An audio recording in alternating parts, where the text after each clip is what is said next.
Peace to the family. Hey, thanks. For everybody who's going to rejoin. I got cut off, had some technical issues for a second there, and yeah, the live just went dead, and so I had to recreate, schedule this broadcast to be able to do this again. Feel kind of bad. I know that there was some people who was joining the discussion who were listening in. I know were wondering, trying to figure out what was going on. Want to apologize for those technical issues. I'm going to be extremely upset if that happens again. That never happened before, but yeah. So I got cut off in the middle of me discussing what was taking place in Philadelphia. So just to start from the top, thanks everybody for joining. This is We Charge Colonialism podcast and part of the series, of book club series that we're doing. This particular one that I do by myself is covering Black on Black violence, the psychodynamics of Black self-annihilation in service of white domination by Baba Dr. Amerson Wilson, one of our great thinkers and leaders.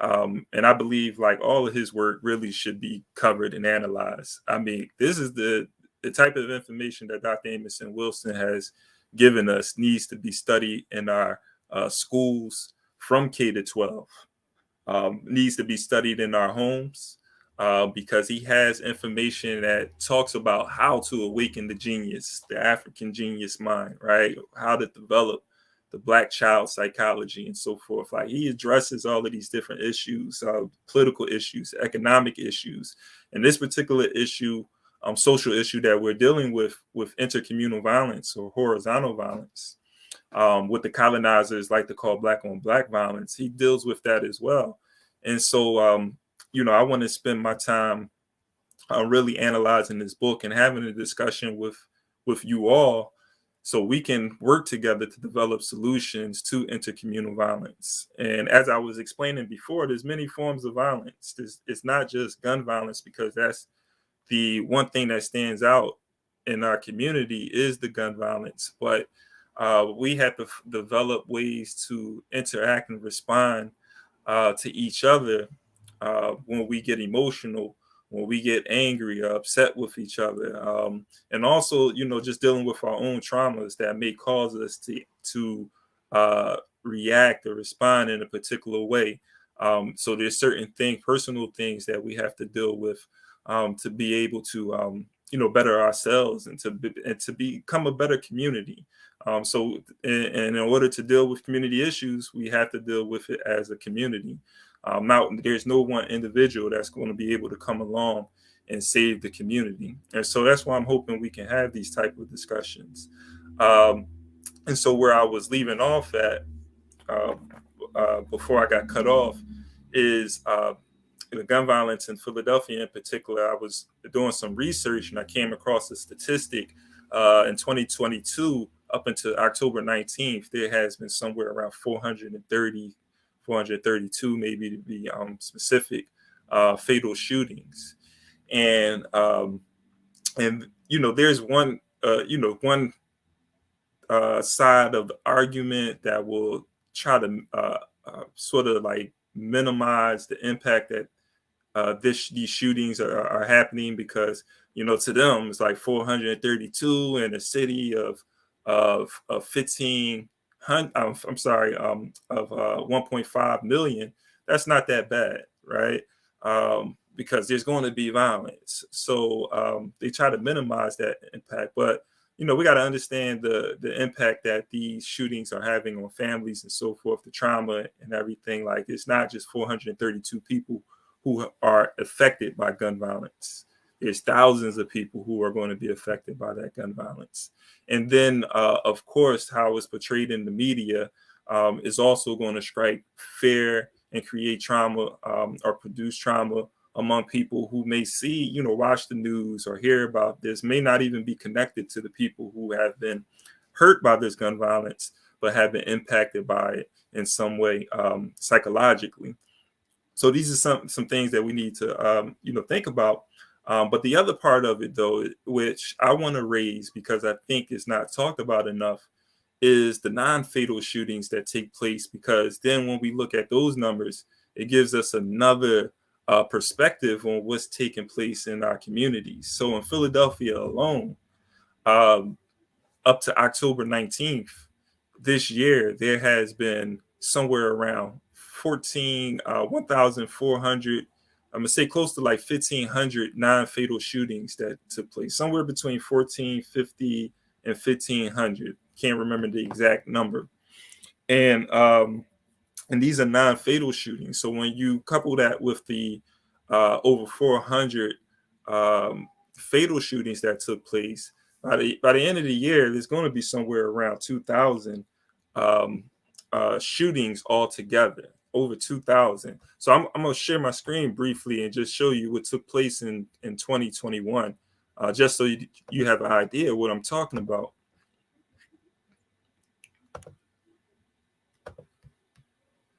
All right. So I'm really pulling this up just for the statistic, but I'll read a paragraph of this particular report. Let me scroll up here.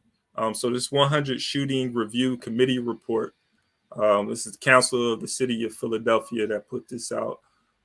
So the city of Philadelphia has been plagued by a wave of senseless gun violence. In 2021 alone, there were over 2,300 victims of shootings in our city. So this is a statistic from 2021. I'll finish reading this. That is roughly 6 shootings per day. 6 shootings per day. That is unacceptable. As Desmond Tutu stated, there comes a point where we need to stop just pulling people out of the river. We need to go upstream and find out why they're falling in. As chair of the council's committee of public safety, it was imperative to me that we understand what is happening. We created the 100 Shooting Review Committee to examine the root causes of gun violence and make recommendations for how to proceed in addressing them. Due to the increasing rate of crime, we expanded the committee's purview to examine 2,000 plus shootings. The committee came together as a synergy. A synergy is the I don't know why to get into that, but let me stop sharing that. All right, so I just wanted to show that statistic. I was trying to find the 2022 report, so I was having difficulty. I'm pulling that up before this discussion, so I was able to find those stats from 2021. Just wanted to bring that up, just so you can have an idea. Like, I'm not just talking. Like, this is a serious issue, and so when we put it in that perspective of just the amount of shooting victims there are.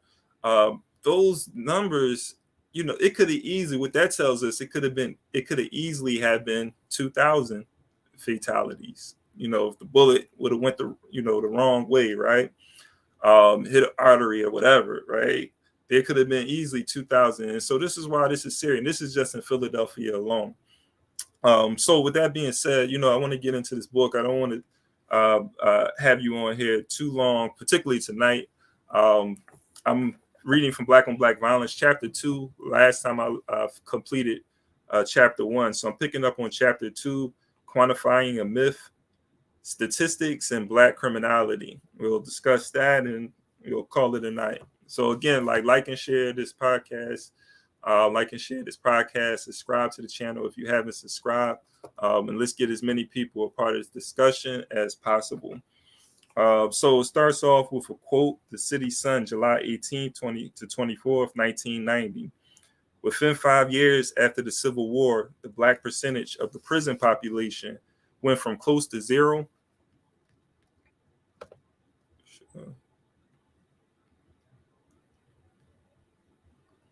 All right, peace. Just wanted to, I didn't look to see if my volume was good. I just wanted to check real quick. So, all right. So within the 5 years after the Civil War, the Black percentage of the prison population went from close to 0% to 33%. Then, as now, the Black prison population performed an economic and political function for the benefit of whites. This is from Clinton Cox, Racism, the Hole in America's Heart. And this is like really getting to the crux of what this conversation is about right here. So in this section, Eurocentric criminology. Crime and criminal behavior, regardless of temporal or cultural definition, occur not in a vacuum, but within a complex matrix of interpersonal, social, intergroup relations, and other economic, psychological forces. I'll say that again, other eco-psychological forces. Crime and criminality, their existential vicissitudes and emblematic meanings can only be usefully and appropriately deciphered and pragmatically dealt with within the context of these forces.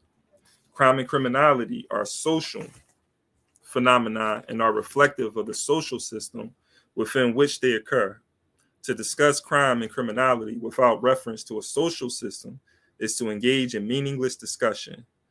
Yet this approach to the study of criminality is typical of much of the academic criminological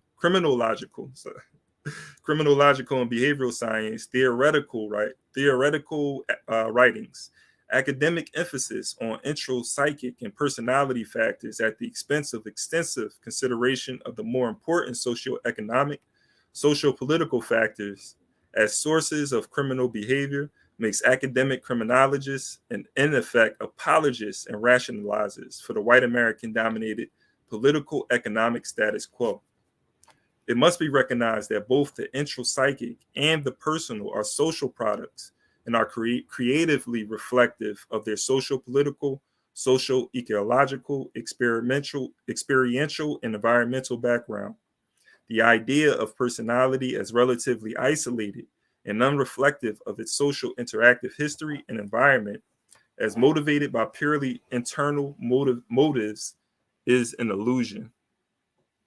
Moreover, such a concept is a dangerous myth and a psychological conspiracy perpetrated by the ruling groups in society to escape their responsibility for producing and perpetuating negative social forces which produce antisocial individuals and groups. So just to stop there, because I think it's heavy, and this again gets to the crux of what we must understand when it comes to intercommunal violence or any sort of criminal behavior that takes place within the Black community. It's a product of the social system. We can't get around that. If you go back to the quote, it starts this off and it talks about how the prison population was damn near 0% before the Civil War ended. When the Civil War ended, it spiked to 33%, right? And to this day, the number is around what we represent, a little less than half of the population, of the prison population. Why is that the case? It's something, particular, it serves a particular, our behavior within this society serves a particular function, whether it's, quote unquote, deviant behavior, criminal behavior, or whether we assimilate into the society. But there's a certain type of thinking and behavior that we need to have in order to function within the society, function the way that the ruling class wants us to function within the society. We have to be clear on that. So right here is getting to the individual. What the ruling class likes to do is to make these criminal acts. They like to individualize these criminal acts and say, hey, it's something about the individual. It's nothing wrong with the society. Society is perfect. The social system is perfectly fine. What we need to address is the individual. But when we do that, we tend to, what's going to happen is the very social system that's producing these behaviors can continue to produce these behaviors without us, really addressing it at all.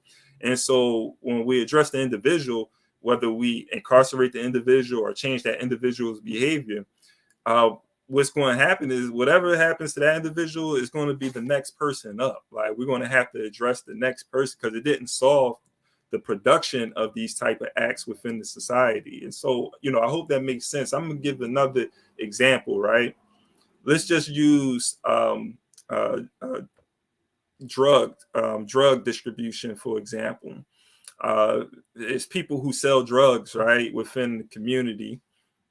And what they do to try to resolve the drug problem is arrest individuals, right? But arresting those individuals never occurs the criminal act that's taking place within the community. People are going to continue to sell drugs, and people are going to continue to use drugs. And so this is an example of like not addressing the very social system that produces the drug dealers and the drug users within that society. And so what you're going to have is this perpetuating of that particular behavior and that. So what do we do to try to oh man, I need somebody to, I don't even know how to address that. This seemed like some counterintelligence program type stuff in it. And that's happening. But anyway, though, how do we address that? But going back to what I was saying, that kind of threw me off. But we can't let society is going to continue to look at the individuals. But what we have to do is try to develop institutions and a social system that's going to change our values and change the way that we interact with each other. Another point I wanted to make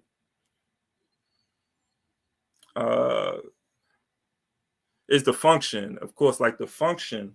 So when we talk about the function of Black people within this society, we have to figure out a way to well, our the criminal actions. Yeah, I know it's spam.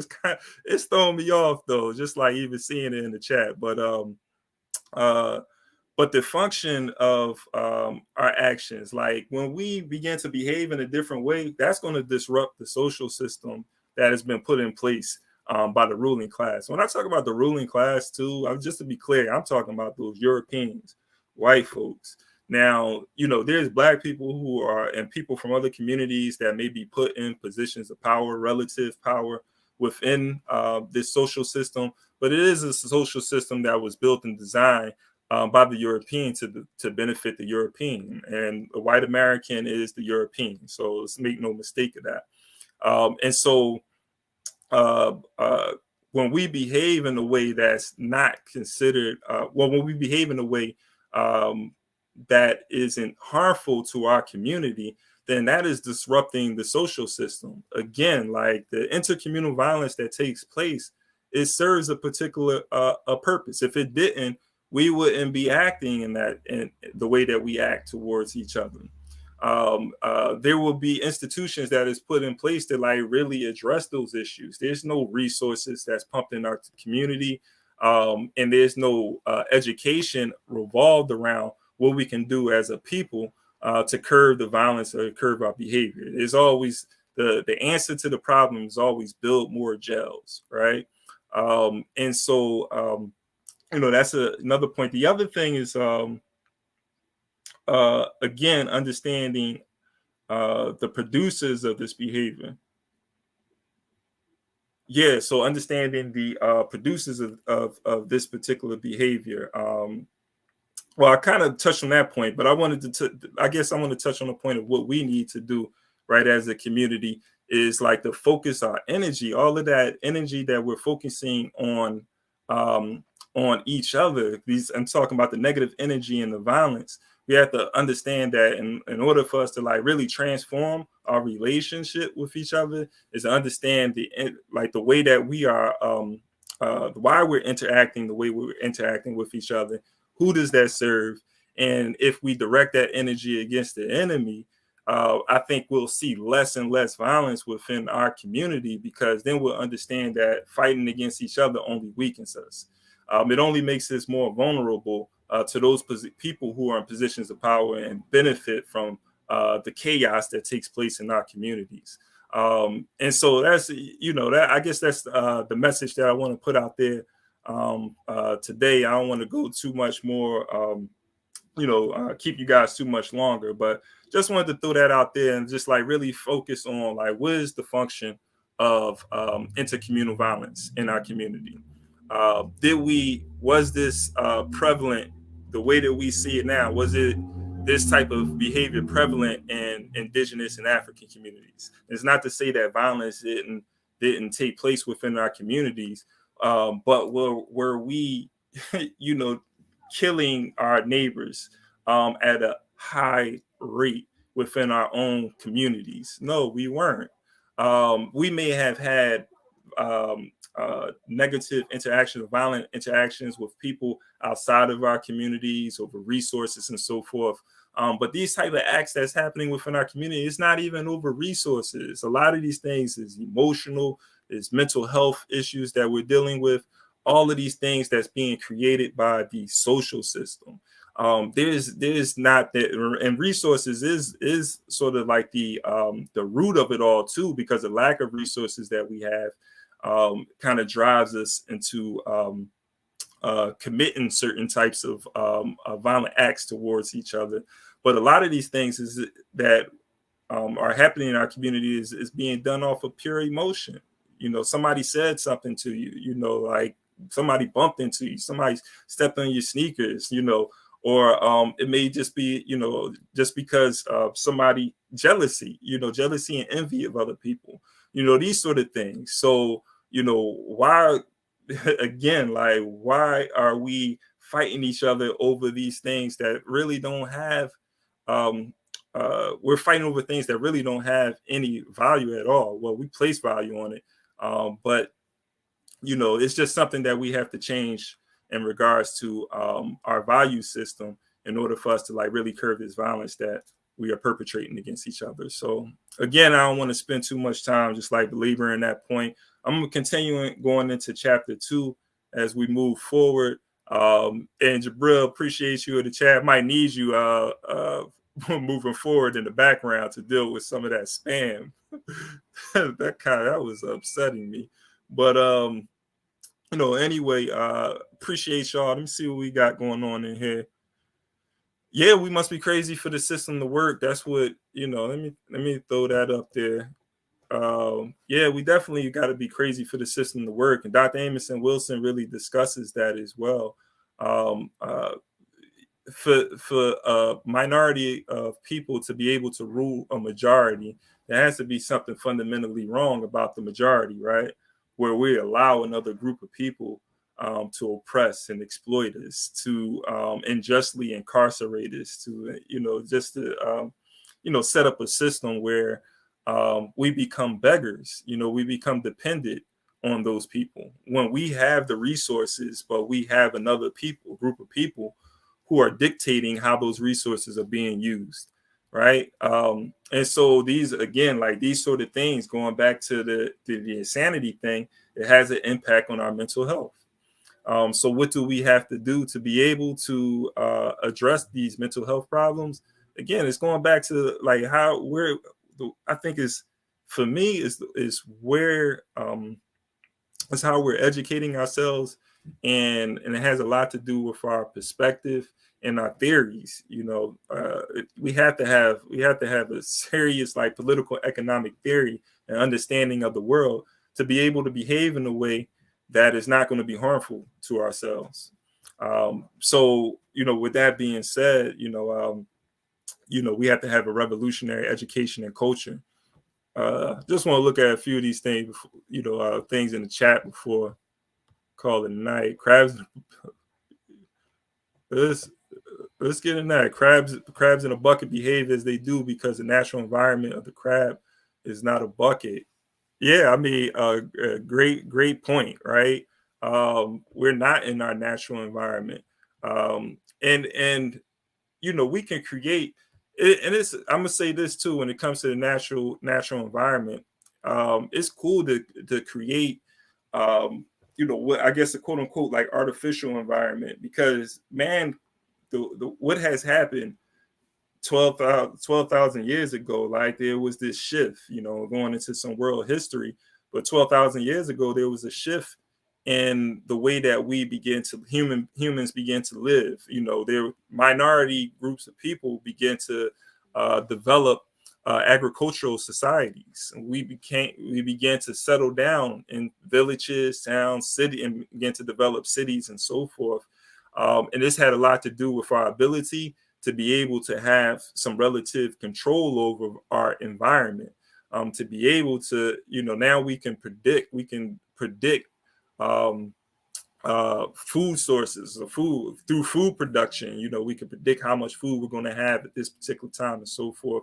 We can build houses and be able to control temperature, all these things. When these things begin to take place, this is a creation of an artificial environment where we can begin to influence human behavior and thinking through the environment that we create.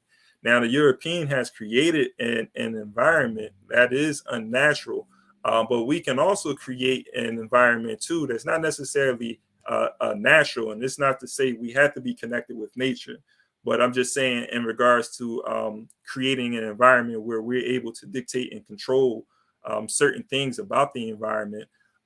We have to be in charge of that. We have to be self-determined, and only a liberated people can be able to do that, and sovereign people can be able to do that. Us being in an environment, we're trying to influence this environment. We're trying to influence this environment that has been created by the enemy. For some particular reason, we keep going decades after decades, centuries after centuries, thinking that we're going to be able to change the people, the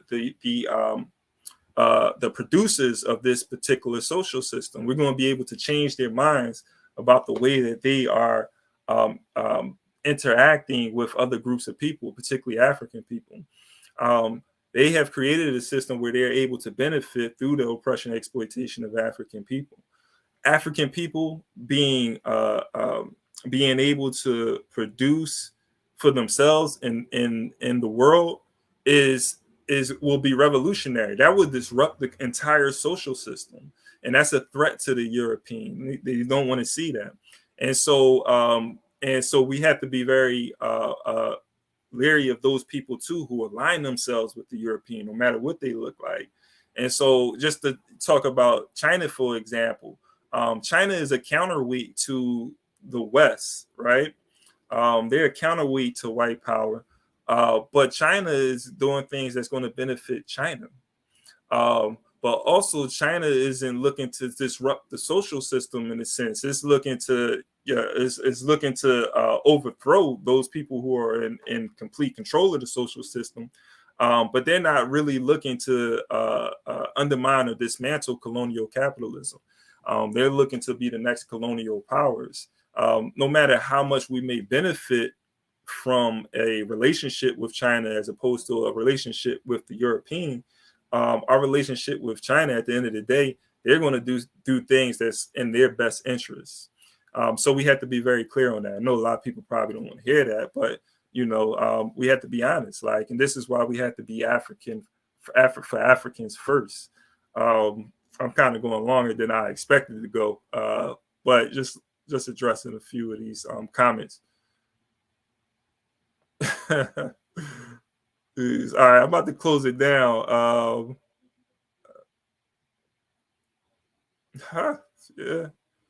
Yeah. I like this right here, man. I'm gonna end it here. Learn how to use meditation to remove the European infrastructure from our internal ego clock system. Man, I'm gonna have to bring you up here and have a conversation about that right there. Sometime in the future. That's a fact. I think that's a good thing to leave it on. Everybody don't believe in prayer and meditation, man. I'm a meditation person myself. Don't think that I do it enough. But moving forward, I feel like there's something that is, that I personally need, but I think is definitely needed within our community. And when I think about like meditation, are you saying like to remove the European infrastructure from our internal ego clock system? Because that one of the things that I think about is just like I'm always trying to rewire the way that I'm thinking. I'm just like, yo, there's like my brain, my whole thought process has been like designed through the education system and the media. And I think that I'm blessed that at an early age, I picked up certain books to help me think and see things in a particular way. Because even today when I get in conversations with people who talk about they talk about like they're Black nationalists or Pan-Africanists and so forth. There's certain things that they say that I'm just like, hold on, you know what I'm saying? Someone who's trying to separate themselves from the system wouldn't think like that or say things like that. But it's and they may not know it, but we're so we have been so affected by Eurocentric thinking, Eurocentric theories and ideas, that it's difficult for us to like really overcome these things unless we're like really reflecting on the way that we're thinking, the things that we're saying, and so forth.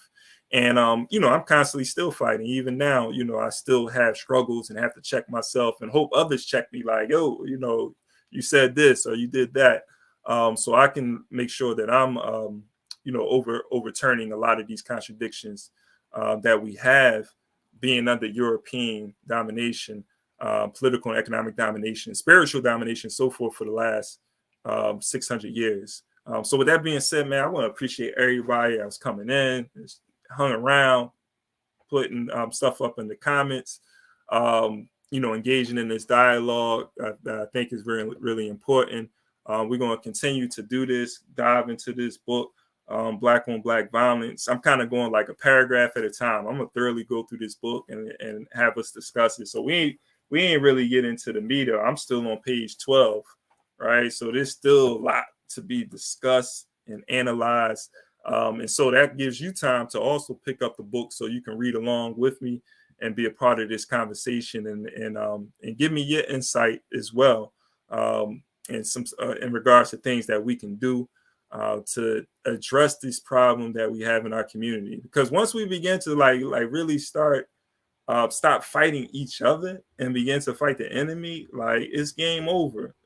They're banking on us to continue to fight and argue with each other. Like, I don't have no time to argue with no other Africans, man, over theories and or none of that other stuff. If there's some sort of disagree, okay, go your way, I'll go mine. Or like, if we can, let's find a way to like develop some sort of economic relationship with each other. Theoretically, we might not be able to be in the same room with each other, but economically, we can, do trade and other things that can disrupt this system where we're no longer dependent on outside forces. So these are things that we should, really need to think about. So again, appreciate y'all. I'm about to end this broadcast. Remember, like and share. Continue to, share or visit our website. I should say, wechargecolonialism.org. I'm also putting out an article tomorrow on colonial education. So visit the website so you'll be able to, read that article on colonial education. Is the miseducation of African people is used as a tool for our own oppression. So definitely check that out. All right. So that being said, man, I want to say peace. Let me see if I can do this. It's outro, right? Appreciate y'all.